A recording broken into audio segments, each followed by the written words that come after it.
A doutrina do livro do Apocalipse, capítulo 10, parte 02, dia 3 de setembro de 2025. 3. A sentença da lei. Isso está claramente declarado na palavra divina. Maldito todo aquele que não permanecer em todas as coisas que estão escritas no livro da lei para praticá-las. Gálatas 3:10. Quem violar o único preceito dessa lei se expõe ao desagrado de Deus e ao seu justo castigo como expressão desse desagrado. Nenhuma permissão é feita para a ignorância, nenhuma distinção é feita entre as pessoas, nenhum relaxamento de seu rigor é possível. A alma que pecar, essa morrerá. E seu pronunciamento inexorável, nenhuma exceção é feita, quer o transgressor seja jovem ou velho, rico ou pobre, judeu ou gentio. O salário do pecado é a morte. Pois, Romanos 1:18. 4. O próprio juiz é inflexivelmente justo, que de modo algum inocentará o culpado. Êxodo 34:7. Na alta corte da justiça divina, o Senhor interpreta a lei em seu aspecto mais severo e julga rigidamente de acordo com o rigor de sua letra. Ele é um Deus santo. Ele é um Deus zeloso. Ele não perdoará suas transgressões e seus pecados. Josué 24:19. Deus é inexoravelmente justo e não mostrará qualquer parcialidade nem para com a lei, nem para com seu violador. Mas estamos certos de que o juízo de Deus é segundo a verdade contra os que tais coisas praticam, que retribuirão a cada um segundo as suas obras. Romanos 2:2-6.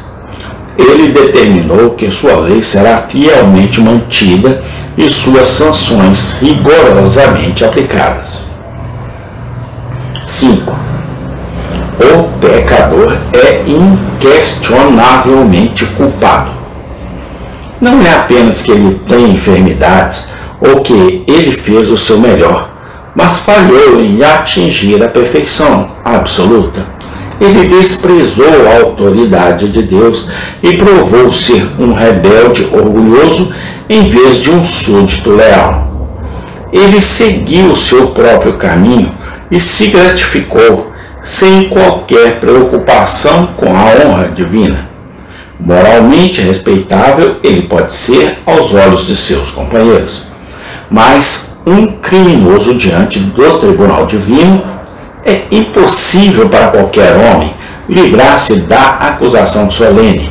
Ele não pode refutar as acusações que a lei profere contra ele, nem reivindicar a sua perpetração. Aqui, então, é como o caso está.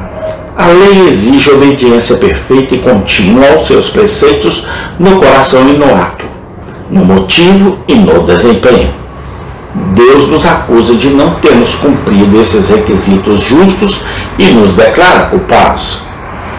A lei, então, pronuncia sentença de condenação e exige a aplicação da pena de morte. Aquele diante de cujo tribunal estamos é onisciente e não pode ser imposto. Ele é inflexivelmente justo e influenciado por nenhuma consideração sentimental. Somos incapazes de refutar as acusações da lei, incapazes de justificar nossa conduta pecaminosa, incapazes de oferecer qualquer reparação ou expiação por nossos crimes. Verdadeiramente, nosso caso é desesperador ao mais alto grau. Aqui, então, está o problema. Como Deus pode justificar o transgressor deliberado de sua lei sem justificar seus pecados? como ele pode recebê-lo em seu favor sem ter o patrono de um rebelde? Como Deus pode livrá-lo da penalidade de sua lei quebrada sem voltar atrás em sua palavra de que ele, de modo algum, inocente o culpado? Como pode a vida ser concedida ao culpado sem revogar a frase: a alma que pecar, essa morrerá? Como se pode mostrar misericórdia ao pecador sem que a justiça seja desprezada?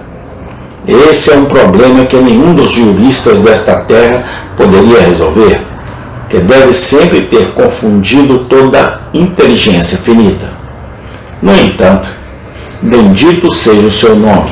Deus tem, em sua sabedoria consumada, conceberam uma maneira pela qual o principal dos pecadores pode ser tratado por ele como se fosse inteiramente inocente. Não mais. Ele o declara justo, de acordo com o padrão exigido da lei e com direito à sua recompensa de vida eterna. O Evangelho fornece uma solução clara, satisfatória e gloriosa para esse problema, e aí evidencia sua divindade. Para essa solução, dirigimos agora a atenção do leitor e do ouvinte. Essa solução pode ser resumida em uma palavra, a saber, substituição.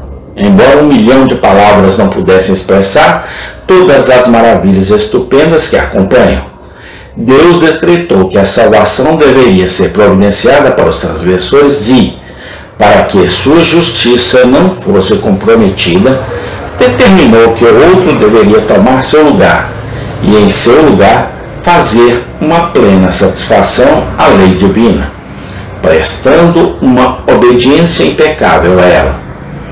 Mas onde encontrar alguém adequado para essa tarefa? Pois, primeiro, ele deve ser um homem sem pecado. Não havia um único candidato entre os filhos dos homens, pois toda a raça humana era culpada. De onde, então, poderia ser encontrado um substituto? Adequado, dizemos, pois não apenas ele deve estar sem pecado, mas sua obediência à lei deve possuir um valor superabundante para pagar as dívidas, não de um pecador, mas de todos os pecadores por quem foi realizado vicariamente. Sua obediência deve necessariamente possuir mais mérito do que seus deméritos totais. Isso necessariamente excluía todos os anjos, pois como criaturas de Deus, eles mesmos eram obrigados a prestar perfeita obediência a Ele e, ao fazê-lo, apenas cumpriram seu dever, consequentemente nenhum mérito ligado ao mesmo, e assim não havia excesso para os outros. Além disso, ninguém seria adequado a não ser aquele que pudesse agir em seu próprio direito absoluto, aquele que em si não fosse nem súdito nem servo. Do contrário, não poderia merecer nada para os outros. Amém. Tem continuação. Louvado seja o nome do Deus eterno, hoje e sempre eternamente. Amém.